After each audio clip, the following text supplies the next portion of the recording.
His sacred intention, which he should pursue with greatest responsibility, should be the salvation of all.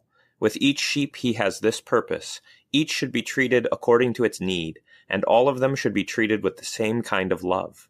The Lord, the arch-shepherd, leaves the 99 that have been found, and seeks the one that is lost. He loves not only the lovable ones, but also the poor sinners that are lying in the dust by the road. Every pious shepherd of souls should love and act as he does.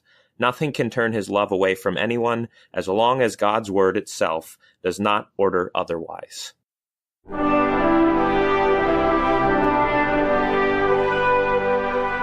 Welcome to A Word Fitly Spoken. I'm Willie Grills here with Zelwyn Heide. Joining us for this episode, the Reverend David Appold. Gentlemen, how are you? Doing well, guys. Good to be back with you. How's the weather in Paducah? Weather in Paducah, we actually had a tornado here yesterday, a touchdown. Had kind of minor damage. I think they said Category 2. It was a weird day yesterday. Today was fairly normal. Sunshine, still kind of windy, but... Do you have a basement? No, I don't have a basement. It was actually, the tornado touched down not too far from my house. Do you have a math book and a long hallway that you can go in? We have like a big closet. We have a hallway closet that kind of serves as a good tornado shelter, I guess, or the best that we've got anyways. Yeah, there you go. Well, thankfully the Lord spared you any harm or any major damage, so that's good. Yes. Zelwyn, how are things up near our nuclear stockpile? Still pretty warm, actually. Snow's kind of melting down and kind of making everything a bit muddy. I think my normally blue Ford Ranger is turning a very lovely pinkish red from all of the mud. Press F for eastern North Dakota because they're still getting a lot of snow right now. Yeah, large swaths of the country still. I mean, Nebraska, right? Didn't they get hit and floodings? And so it's rough. Well, on that note, we'll dig into the subject for today, and that is starting out in the office. We're continuing our discussion of Wilhelm Loehe's The Pastor. Now, this is a significant one, kind of a niche subject probably, because it's talking to pastors in their first parishes, right? But a lot of this can really apply to any time you go to a new parish. I think these principles are apt. Loehe brings up a lot of things that young men often don't consider when discerning whether or not they should enter into preparation for the office. Loehe is going to give us a model of ministry that is perhaps more, how would we put this, gentlemen, more rigorous, would you say, than what's expected today? Yeah, I think the rigor that I think rigor is a good word for it, or he's just, I find him to be acutely aware of, like, especially in this chapter, how his actions, private actions even also, and then the very public things that a pastor does, how those actions are going to impact the pastor's ability to carry out his office. And that awareness is something that I think is not ordinary to find among us, just kind of plod through the day or plod through the work. And maybe this comes, we might be able to say this comes with the wisdom of having had a long ministry. He's writing looking back on what he had done. And perhaps what he didn't do, right? Yeah.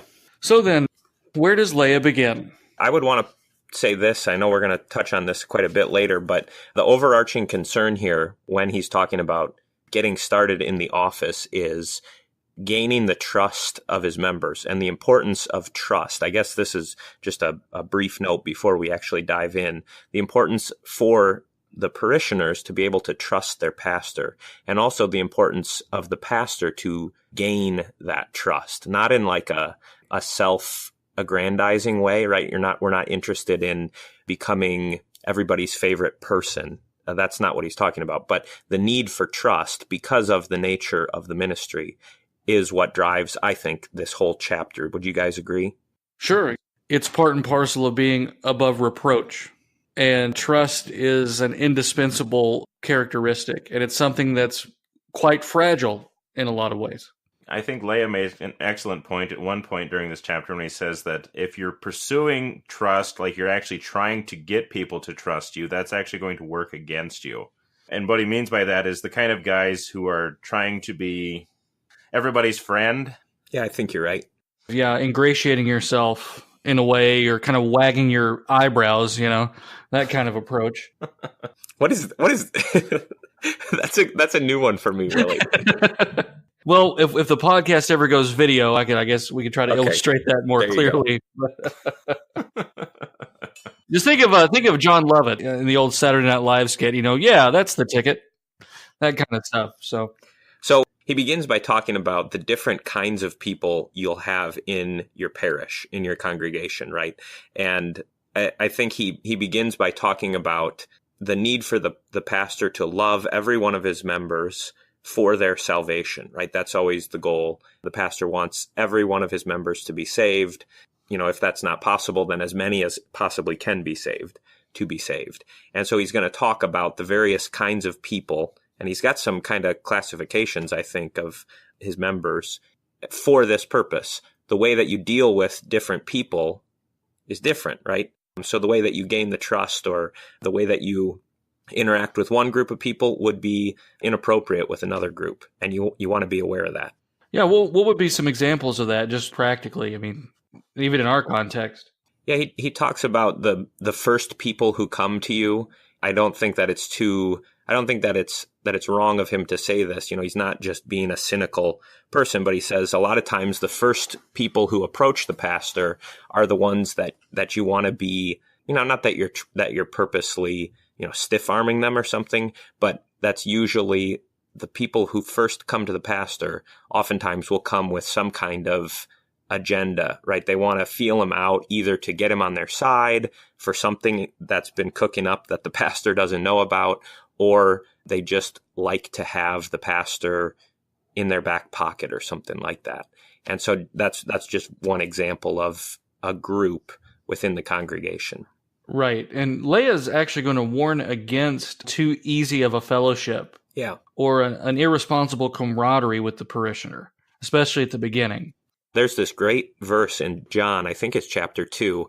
I think it's right after the miracle at Cana, where Jesus goes up to the Passover. Many people believe in him, but he, for his part, didn't entrust himself to anyone because he knew what was in men.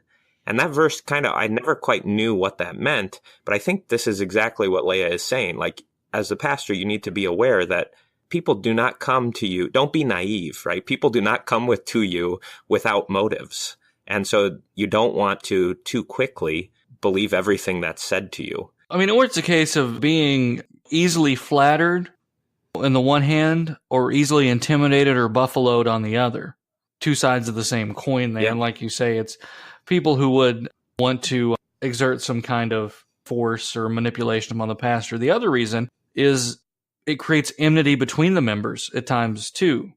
Right. And so it's kind of a delicate act for the pastor. And sometimes because of these principles, the pastor can find himself a bit lonely. And I think that's just going to be part of it. And that temptation to be everyone's friend is sometimes more intense in those solitary times for some people. And so that's the question we ask, is this kind of thing, this kind of admonishment, or rather this caution that Loehe gives us, is it possible? Is it even good advice? Is it too cold, too formal? I really think it's more just, I was given this advice during my vicarage as well, so this isn't the first time I've heard it. But I think it's really just coming down and saying that you just have to be aware of how you're interacting with people. This is not giving you a license to be a jerk about it. This is not saying the very first person who comes to you, they're only going to have negative motives or something like that. It's really It's really just more of a question of, who is this person? How should I interact with them? And how would Christ have me speak to them? Yeah, because we can use this as an excuse to just be almost aloof or even elitist, right? Right. I don't need to know how to talk to these people. My call documents say word and sacrament, so they'll come on Sunday, hear me here, and that's kind of going to be my only interaction. You do kind of still have to be a man of the people, and that's good. You do need to be personable. Listen, the ministry is not all top hats and monocles, cravats and hat pins, okay? It is meeting your people where they are, and it is being among your people.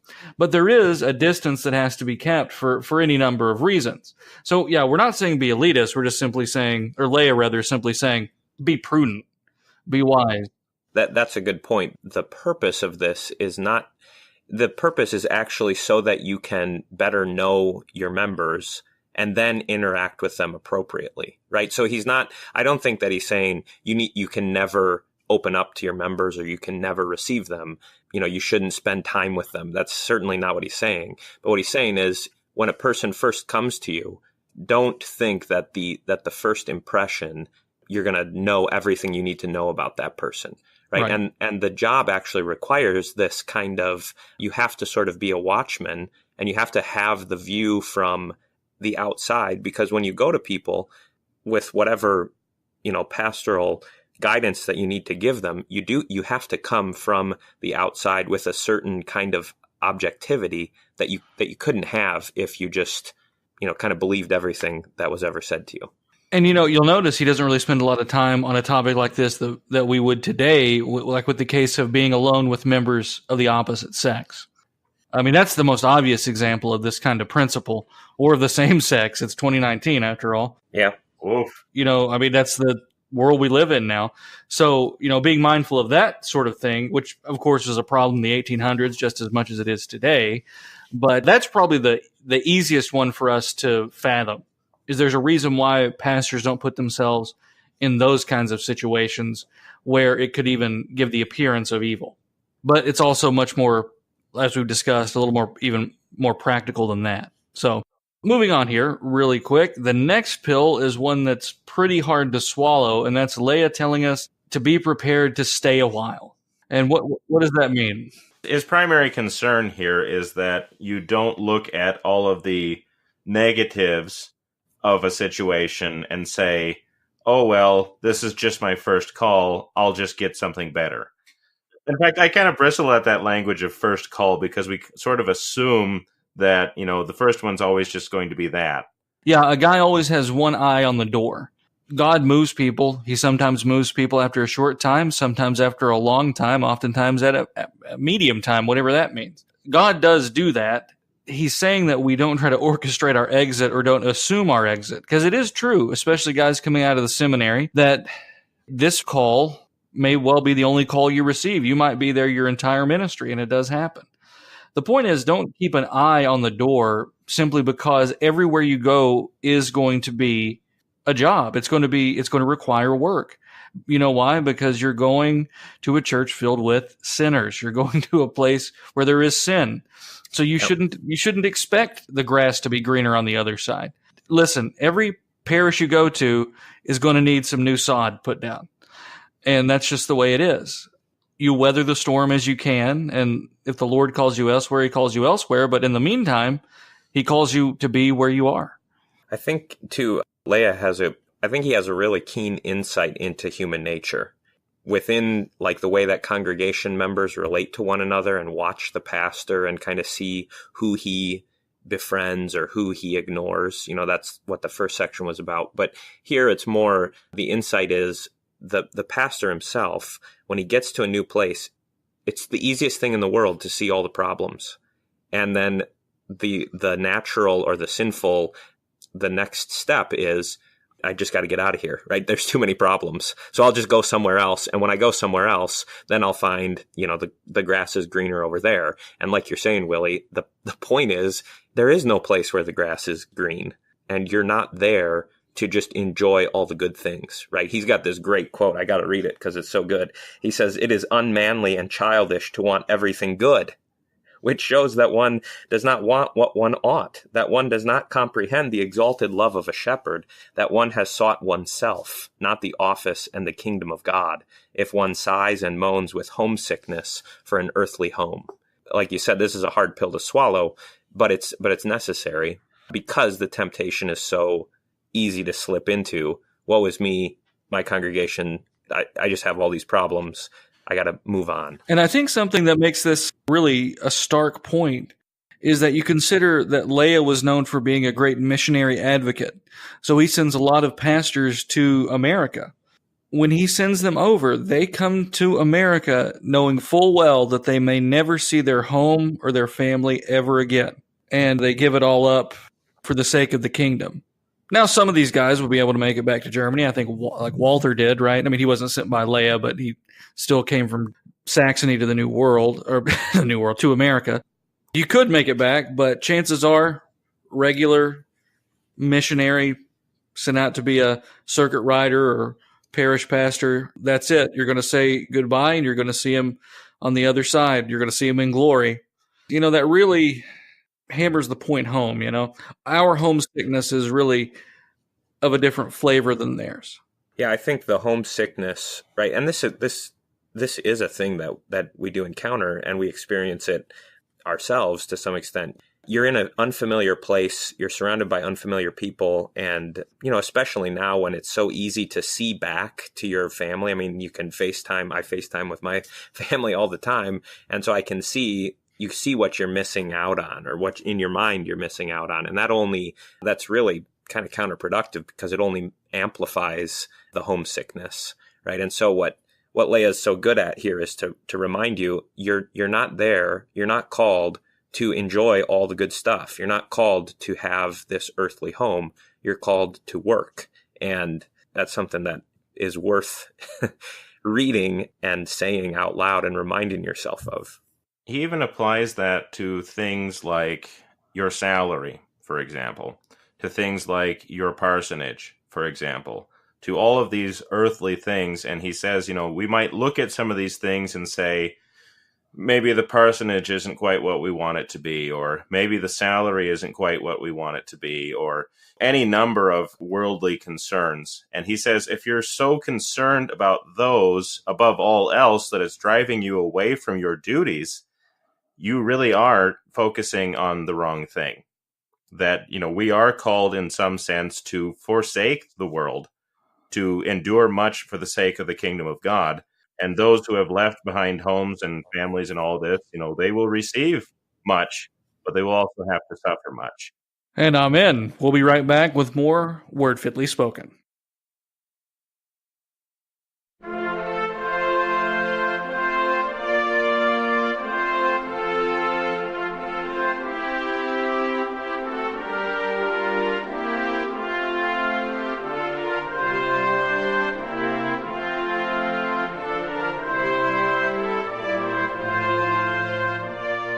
But he said, yea, rather blessed are they that hear the word of God and keep it. You are listening to A Word Fitly Spoken. Hang tight. We'll be right back with more Word Fitly.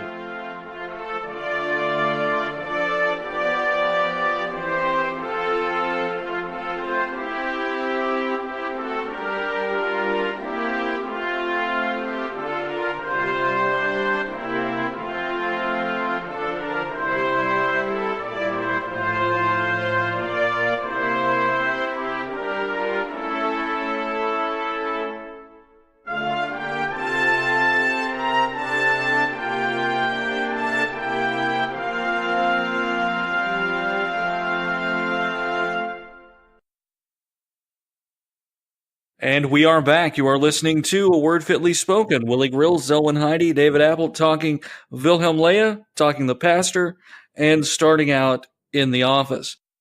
So we talked about some of these preliminary things, having a healthy distance, but still a cordial and friendly and close relationship, a caring relationship with the sheep, with your congregation. And now Loehe is going to talk about simply doing the work that lies before you. What's that all about? The previous two things that we discussed you can kind of think of them as pitfalls, like what to avoid.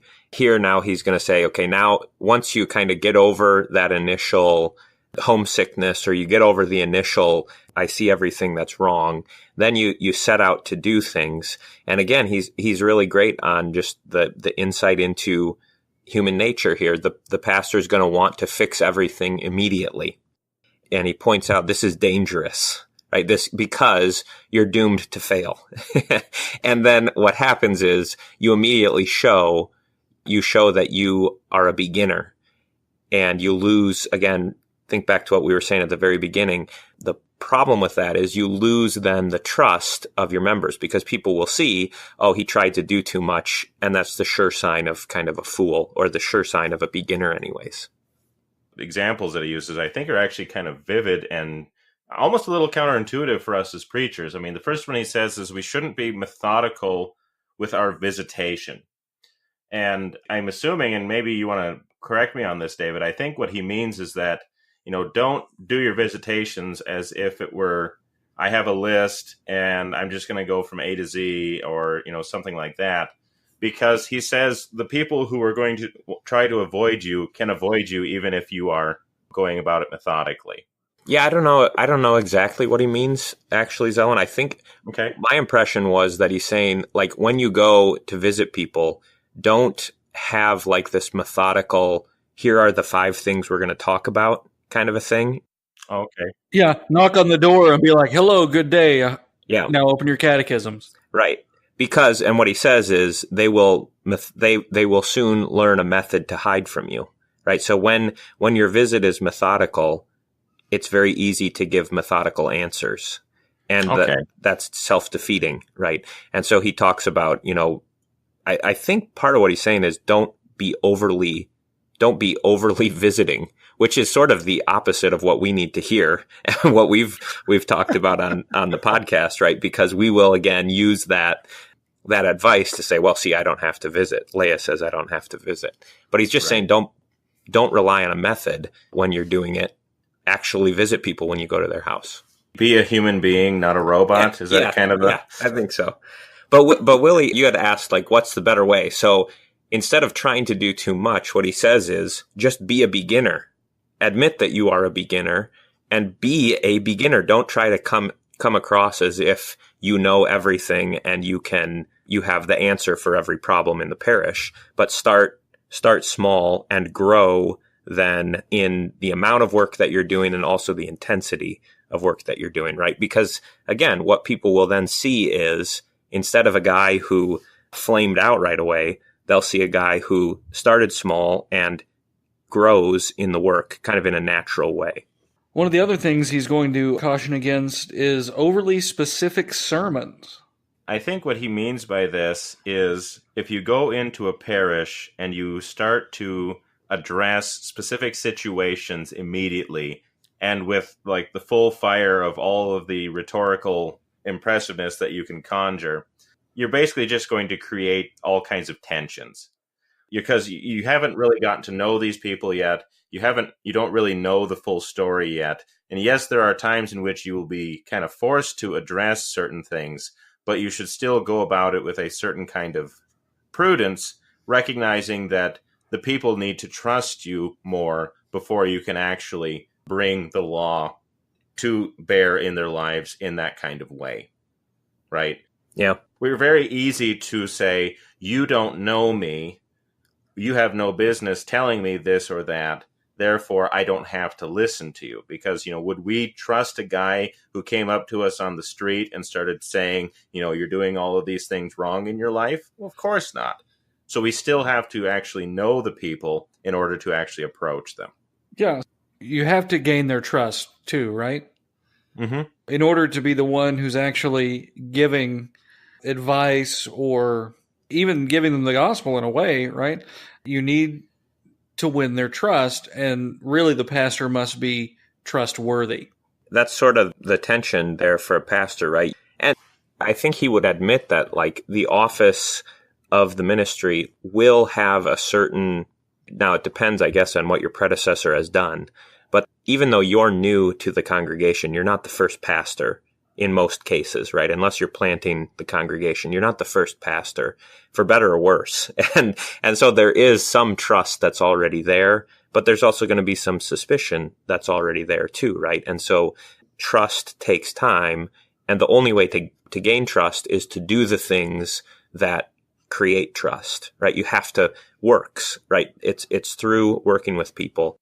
We know this to be the case in our own ministry too, right? It's when you go through, a funeral of a parent that you grow the closest to your members, or as you're working through pre-marriage counseling or marriage counseling, or as you're just kind of doing the normal work of the ministry, that's how you gain trust, more than if you just came in and said, hey, you all need to trust me now because I'm your pastor. Yeah, I'm going to bring things back to the way they ought to have been. I'm going to show you this ancient way and this beautiful ceremony and everything. I'm going to give you all the old hymns, and then they're surprised when people don't love them for it. Part of it's bristling against good things, but the other part is because you come in like a bull in a china shop. What do you expect? Evangelism is similar too, as we talked about in previous episodes, but your relationships that are built like this are an organic thing, and it's not something that you can just make happen with a formula or magic or just by some show of will, right? But just by pure magnetism. Real, honest trust has to be earned, and it has to be built. And like you say, it's built by just being there with your people when they need you, being in the trenches, and being honest with them when you need to as well. You're not trustworthy when you're just, Mr. Smooth It Away. When you're just trying to appease people's consciences, for example, or trying to be the cool pastor. Being a drinking buddy is not the same thing as being their pastor. So our relationship looks very different, but like any relationship, it must be carefully cultivated and nurtured and indeed pruned if need be. It's the way it is. It's not, and I mean, I really can't, I wish I could put a more romantic spin on it, but you just got to get in there and know your people and love your people. He also talks at the very end of this section on doing the work. So the full title of this section is "Do the work that lies before you, let everything else come to you." So he recognizes that things will come to you in time. And this goes hand in hand with having the mindset of, I'm going to be here a little while. I'm going to be here a while. That is going to lend itself to gaining trust and building trust. But he also has this great final note about the tendency to think that you're going to accomplish everything that you want to accomplish. And he kind of has a great little caution against that at the very end of this section of his chapter, where he talks about the pastor should not think that he is the sole factor in what gets done in a congregation. Right? He is one factor, and he's in his preaching, his teaching is an important factor. But there's all kinds of other things that happen. And it may be that the Lord gives great growth to a pastor's work, but it also may be that he doesn't. And that's actually the primary factor in a congregation, right? I planted, Apollos watered, but it was the Lord who gave the growth. And so he's got this great little note about everything else the pastor submits in prayer and supplication to the one who is and remains love, even in his hidden counsels. That is, when we don't understand, why isn't the work that I'm doing accomplishing more, and his guidance in the dark. I just thought that was a great note at the end of this section. Yeah, great stuff. So moving on a little bit, he's going to take a little bit of time to talk about predecessors and successors and how one ought not to have such ill will towards a predecessor. If you're always negative about your predecessor, like he screwed everything up, he's the reason why I have all these bad practices, he's the reason why, I can't get anything done in this parish, it really is, for one thing, going to reflect very poorly on you, because the people will see that, and because people always tend to kind of, after a pastor leaves a congregation, unless he's done something particularly terrible, they tend to see him in a very positive light. And so they're going to see you naysaying him, and they will take that ill and actually look at you and not trust you nearly as much. Because let's face it, as Loehe says, our predecessors are human. They did some things wrong. You're doing some things wrong. But at the same time, they did what they could to the best of their ability. Maybe they took the heat for something that you don't have to deal with anymore. And you can't seem to focus on that because you only want to focus on the negative. Well, I think it's especially a temptation at the beginning of your ministry, because then you are seeing it. This goes hand in hand with what he was saying before about when you first come to a place, it's very easy to see all the things that are wrong, right? And so when you first get into a congregation, what you're seeing is the results of the previous pastor's work in a lot of ways, right? Now, some of his work is going to be hidden from you, which is why you shouldn't just automatically assume, oh, everything this guy did was bad.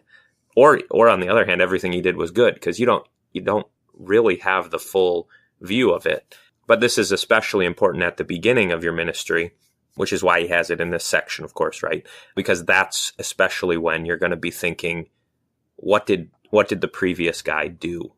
So it's a case of putting the best construction on everything and trying to obey the commandment. Yeah. And he also has a good point about when you honor the previous pastor, even if, maybe especially if the congregation knows, well, he did all these bad things, you're still gaining, there is a positive thing there in that you are showing the congregation how to honor the office without necessarily, supporting everything that the man did in the office. And of course, we can't talk about predecessors without talking about successors. So ought we to lay down, a good foundation for them? What does Loehe have to say? His advice here is that we shouldn't create such a situation that no one else would be able to uphold it. This idea that if I do so much that then the next guy comes in and he's not physically capable of doing so much, or if I do things in a certain way and my successor can't really do, in good conscience do them that way, you're basically creating a nightmare situation for those who follow you. Yeah. Yeah, I think he has a really healthy sense of what came before you and what will come after you. You are not the only one who has ever been the pastor in this place, nor will you be the only one who ever will be. And just if you have that sense of that, then you can avoid a lot of this. Right. Yeah. Unless your plan is to go in and close the doors or something. Yeah, true. Yeah. But we don't have too many people that are that sadistic and that pessimistic. So they're not among our listeners, right? That's right. So, all right. So moving on, Loehe brings up the pastor's public life and how he must guard it and put it in order from the beginning. So what is the pastor's public life? Here he's just talking about all the duties, maybe not even that the congregation expects of him. And I think part of what he's talking about here may be historically, it wouldn't be the same as for us. Because I think that Loehe has more responsibilities within the state, and the pastor in Germany at that time had more responsibilities within the state than what we do here in America. Well, yeah, I mean, he talks about roles, those who are under him, those who are above him, those that he's equal to. Mm-hmm. And it's in a state relationship, yeah. But at the same time, we can kind of shift a little bit and put this in our context, because in the Missouri Synod, we're basically a congregational government. And while all of our constitutions are supposed to be basically the same, it's quite possible you'll find variances in between congregations, right? So they're ran on different models, but all with ultimately some kind of voters' assembly somewhere in the scheme. There'll be a board of elders or church council, that kind of thing. And I do think that delegation of authority in a very administrative sense, that's what I mean by that, is extremely important for the pastor. And the pastor ought to be willing to let the church officers do their jobs. So, don't mess with the treasurer. Let the custodians do their work, respect them in the offices that they do hold, and run the church decently and in order. We're not officials of the state like you would have been in Loehe country, but we can still use this principle here. Everybody has their proper sphere, and we ought to honor that as best as we can. I mean, so a lot of this is just stuff that, like, your dad should have told you, right? Do things on time, do things in order.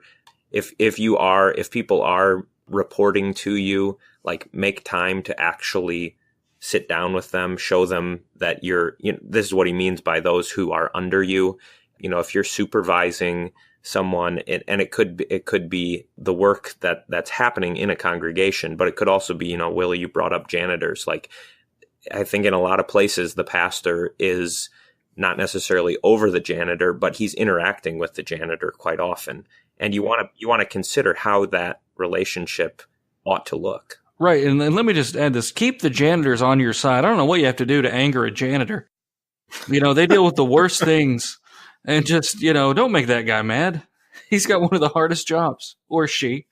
Be good to everybody, be responsible towards everybody, and be reasonable, be human, and be kind to everybody, no matter what their role is. I mean, you could argue that the treasurer is more important to the pastor than the janitor, but at the same time, you've never seen a janitor strike either, or a sanitation strike. So, Don't get too hasty there. He talks a lot about the registers and putting the registers in order. I don't know what you guys, I was kind of curious what you thought when you read that. Because it's not the only place he talks about like keeping the registers up to speed, which is like the official church records, of baptisms, confirmations. Even has a note about like recording when people come to confession, not what is confessed, but. Well, I think in those days, and really even in our country up until a certain point, you didn't have a church secretary. Yeah. So it's the pastor's handwriting you see in the old ledger books and the old church records. I mean, unless there was just somebody who had excellent penmanship, and then they would write it, but it was the pastor's duty. It's just like announcing for communion. Nobody else is going to have access to that book or that list, save the pastor, right? Yeah. So yeah, I think it's a case of something that was probably more involved, and the pastor was more directly involved with it in those days, to where we've either delegated it away today or spreadsheets have made it a lot easier. Yeah. And computer programs. That would be my situation, because I'm in one of those cases where I don't actually have a secretary. And yes, those kinds of ministries still do exist. So Loehe's advice here is actually quite apt, because keeping the books can be perhaps some of the most tedious of work. Yet he says if you get it in order and get it in a good order, then it becomes very straightforward and is actually quite helpful to your ministry. Yeah, by being lazy to get out of work, you actually create more work for yourself being lazy. So, and it would be so much easier if you just did it. It's a very private thing. Nobody else is going to see that, right? But if you don't do it, it will come back to haunt you in other ways, right? And think about how important the baptismal records are, even for government things in those days. There's a civil aspect to this too. People need those records in a time before birth certificates and modern forms of people tracking. Yeah. So, and if you didn't have it, and again, so to bring this, how does this relate to the whole rest of the chapter? The whole thing, I think, revolves around what can a pastor do to either prove himself trustworthy or to lose trust?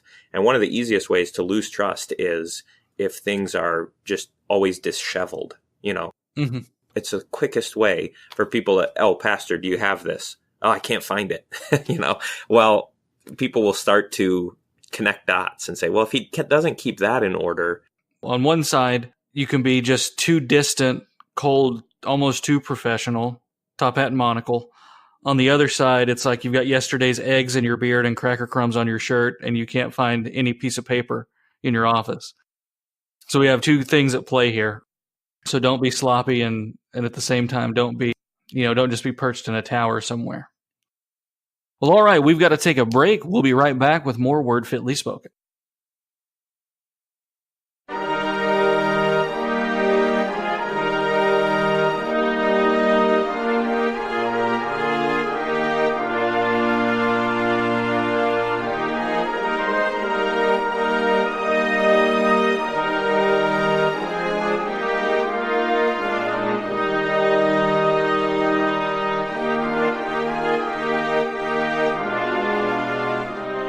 Every word of God is pure. He is a shield unto them that put their trust in Him. The mission of Word Fitly Spoken is to put the Word of God at the center of all of life. To find out more, check us out at wordfitlyspoken.org.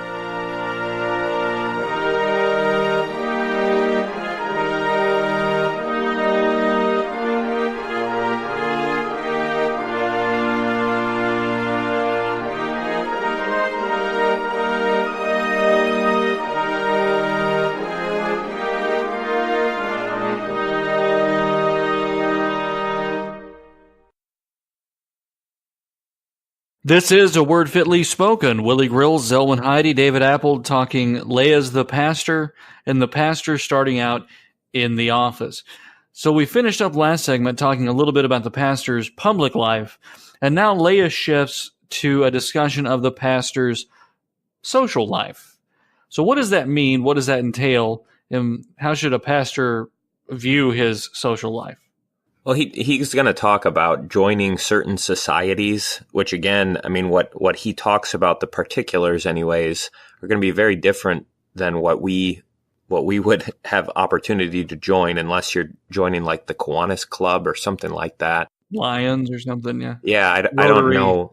Yeah. What kind of societies that we have, but we can take, I think there is wisdom in what he's saying about don't join a society that later you're going to have to step out of. And what he means is don't do something that jeopardizes your office. Don't be part of something that would contradict your office, even if you think, well, this is my free time, this is my me time, I can do whatever I want with my time now, because there's no such thing. Yeah, I've clocked out, so I can stop being a Christian now.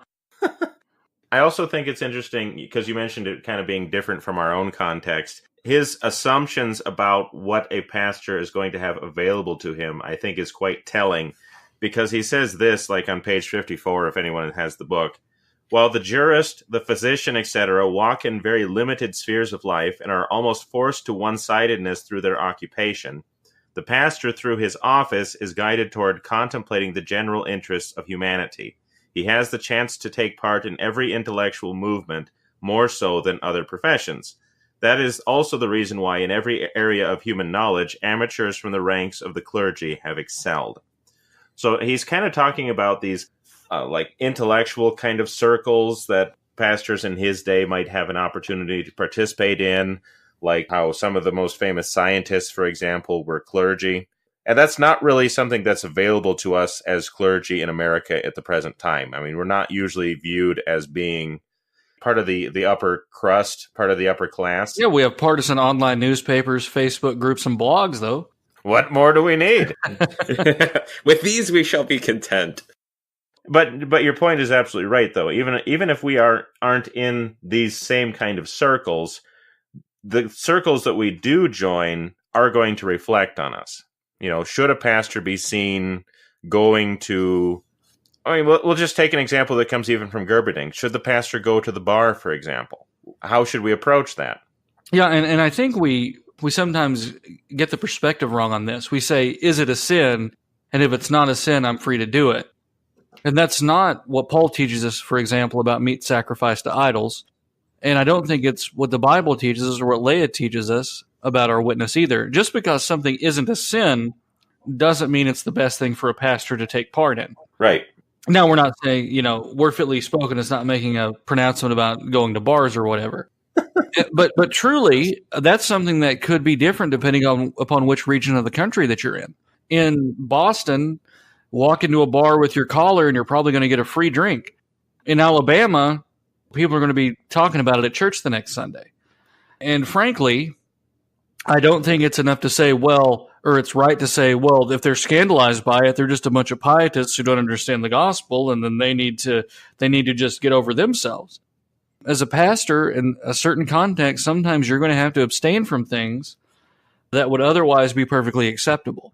There's a case in my congregation's history, and I think it went something like this. The pastor went to a baseball game on a Sunday afternoon, and he smoked a cigar at the baseball game, and this split the congregation, and I think that the pastor left shortly after it. And in the history books that we have of our own congregation, it never says why the pastor left, but the assumption that most people make is it's because he was smoking a cigar. It could very well have been the fact that he was at a baseball game on a Sunday afternoon. So I try to tell my people, it's not just the smoking of the cigar that was the problem for people back then. It was the fact that he was at a baseball game on a Sunday afternoon. But anyways, that's just a point, or that's an example. And we can, I'm not trying to say that you can't smoke a cigar or go to a baseball game, but the actions that you take, the things that you do are noticed by people. And what do you want them to notice about you? And the same can probably be said of being careful about political statements, being careful about not to be like scared of saying anything, and especially not on their issues where we need to speak up. But, sometimes you just have to be quiet, or sometimes you just have to abstain from something. It's such a foreign concept for us in many places to think about the pastor and some things being taboo for him. And that might be more of an intra-pastor discussion than it is. The laity might be like, yeah, we're totally watching everything you do and judging you for it. Nevertheless, just a little bit of self-awareness here. And I think that The social life also speaks to your personal conduct again, how you speak with people, having that appropriate distance, for example. You look at Loehe's day and you're going to see things like don't go to card games and don't go dancing. And, what would be an equivalent of that today, I don't know. But nevertheless, it's about avoiding that appearance of evil in those cases. And he has this great sense of the pastor pressing on. There's a couple of times already in the book, we're just getting into it, but he talks about the call has to go out for everyone to press forward. Just that orientation of the way that you think about your office and your ministry of, I want to advance, I want to press onward. That goes back to what you're saying, Willie. Well, that means sometimes, okay, this may not be a sinful thing, but it's not going to help me press on. And here's the other thing, too, that's at play here is, especially with these societies, is becoming so obsessed with them that your work suffers. So becoming so obsessed with this group you're a part of, or becoming so obsessed with, say, a hobby, that you're just totally absorbed in it, and you're neglecting both your home duties and your parish duties. And that's something we can probably relate to a little more easily. So much time dedicated to whatever at the expense of home or parish. Well, and like you'd mentioned, like the thing with dancing or going to the theater or stuff like that, we might tend to scoff at something like that and say, oh, well, they're just being pietists or something. But at the same time, and I think this is where Paul is coming in, this is certainly where Loehe is coming in, that not only avoiding the appearance of evil, but also avoiding the appearance of evil for somebody else. Because I think that's really the distinction here, because we might be in a situation that we know we can handle 100% fine. There's really very little chance that we're going to fall into sin in this particular situation. But if my brother sees me in this situation and is scandalized by it, and it is led into a sin, especially as pastors, we have an obligation to bear with the failings of the weak. But that means you don't get to say my Christian freedom and just absolutely scandalize the poor soul and cause him to stumble. We have to stop using our freedom as an excuse. We have to realize that we are slaves to Christ, and therefore our freedom only extends so far. Our freedom should never be taken as license, and our freedom should never be used as a cudgel to beat over the head of the weaker brethren for the sake of the gospel. And I'm afraid that sometimes we fall into that lie and fall prey to it. So, just be careful of that. Having a couple less beers, you'll be fine for the sake of your brother, or even having none, you'll be okay. And we always go back to the alcohol example for whatever reason. That's just probably peculiar to American interests, I suppose. We're not beating up on alcohol per se. So tied into that then, the pastor's social life is going to be the need for prudence, the need for self-control. And I believe these two things are intimately related, and that's why Loehe follows the social life with this discussion of prudence. So what is self-control? In his discussion of it, it's only a paragraph. It's a very short discussion, but this is how he ends the chapter talking about self-control. Is it even a paragraph? If you look in the book, it's on page 56. Yeah, it's 3 sentences. We'll call that a paragraph. Yeah, we'll call it a paragraph. But his point is that I think the reason he ends on this note, this is kind of summing up the whole chapter, is the need for self-control. If you don't have self-control, none of these things that we've talked about are ever going to be put into practice, right? You're not going to have patience with people. You're not going to be patient with your own situation. You're not going to be patient with your public life, with your social life. It's just going to all be kind of helter-skelter. You're going to be going every which direction, and therefore you never press on forward. So self-control, this is just another good word for, if I say temperance, is that going to be heard the wrong way? but isn't that a synonym for self-control? The temperate man is not necessarily the one who always says no, but the temperate man is the one who knows when to say no and who knows when to say yes to himself. Yeah, and I think that's really the key here, is learning how to say no to yourself. Because yes is kind of the easy answer for us. In fact, it's very easy to be self-indulgent in that way, to always say yes to something. But to say no at the appropriate times, and to say no even when it hurts, I think is the most difficult part of Christian self-control. And for the pastor, like, think of what we're talking about with the friendships you have within a congregation. I know this is one that different pastors have different kind of views on, but if we're just looking at what Loehe suggests, I think Loehe does suggest a more distant, not in a cold way, but not, you're not there to be friends with the congregation members. And I mean, we can debate if you guys want to, we can talk about whether that's good advice or not, but the self-control comes in because the opportunity is there to have very close friendships with people. And I think what he's trying to point out is what you give up by saying yes to those friendships is this ability to come as the one from outside and the one who can come objectively, which you don't really have with your friends. I fear that people would hear that and just sort of assume that pastors saying pastors can't have friends, or that pastors need to be, like you say, standoffish or aloofish, because we so value and prize this kind of warmth, as it were, that we see any kind of an attempt to mitigate that as being unnecessarily harsh. Yeah, I think some of it just comes from the times. I mean, people have very different expectations about the pastor. I mean, don't you? You guys surely come across this. People expect the pastor to be really friendly. Like, that's part of what it means to be a good pastor, right? Is that you're really friendly. And so when you read Loehe, it's just a very different view on things. I think Gerberding was the same way. You know, Gerberding talked about the pastor should not be seen shaking people's hand after the church service. Well, now, if you did that, what would happen to you? If you didn't receive people at the back of the church, they would say, "What's wrong with him? Why is he so mean?" So yeah, differences in times. But I think if we're just thinking of this in terms of self-control, that shows one example of a place where self-control would say no to what you could easily say yes to. And would you say that a pastor is called to a greater degree of self-control than, say, an average Christian? And I don't mean that like pastors being like super Christians or something like that. I just mean that, not many of you should be teachers, as James says. When you're in a position of authority, I think you do the virtues that are required for that position of authority become more magnified, right?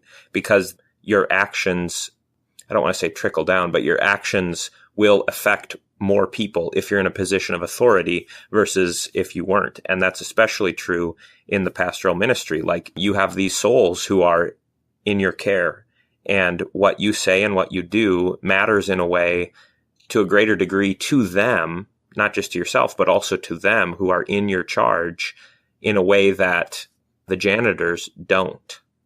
Right? And that's not to say that before the judgment seat of Christ, somehow it's viewed differently, but I think it is, because like you said, Zelwyn, that passage from James, not everyone should become a teacher. They will be judged more strictly. Well, Epistle of Straw and all that. These books are not meant to be taken seriously, guys. Come on. Then what do you do with Malachi? Well, that's Old Testament. Well, okay, you got an answer for everything. All right. I'm laying the sarcasm on thick, just in case the audience doesn't know that. We do. We easily take these passages. See, it's easy to take Loehe's advice lightly because sometimes we take the Scripture's advice and the Scripture's commandments and the Scripture's plain and clear meaning lightly. So if you're not going to listen to St. James, you're probably not going to listen to St. Wilhelm. He definitely has a high view of like the conduct of the pastor. And you're absolutely right, Willie. I wonder if, before reading this, would I have shared the same thing? I mean, there's little bits and pieces of this wisdom, like Zelwyn, you said when you were on vicarage, you got similar kind of stuff. I think that it's still nuggets of this are shared by pastors, and at the seminary we're told some of these things. But I think that it is like reading something that, it's not natural. It's not an easy application because we're not used to thinking of the pastor in the same way that Loehe does. All right, guys, a couple minutes left. Any final thoughts about this section? It might seem a little, I think you said at the beginning, it might seem a little esoteric or maybe just a little too specialized. But I think there is something that can be taken from this that would apply to not only pastors in general, but perhaps Christians in general, in that the need for things like self-control, the need for bearing with the weaknesses of others is something that is true of every Christian. It's not just something that only pastors need to take heed of. So as we go about carrying out our ministry, we should consider what it means to not only be a Christian, but to be a Christian called to shepherd other Christians, the high calling that requires of us. I would just want to emphasize again, what stands out to me in reading this, the whole book, but especially here, is just the way that Loehe is very much aware of human nature and the nature that then will be at work in the pastoral office, but also in the congregation. And to read someone who is acutely aware of that, I know that it helps me in just kind of taking stock of my own work. I want to say that you can't read this without profit because it is so clear, and that awareness comes through very easily. Well, thank you very much, guys. David, always a pleasure. We'll see you back on the next Word Fitly Spoken. If you like what you heard, want to know more, check us out, wordfitlyspoken.org, facebook.com/wordfitly, or Twitter @wordfitly. I'm Willie Grills here with Zelwyn Heide. Again, David Appold, thank you. God love you all, and God bless.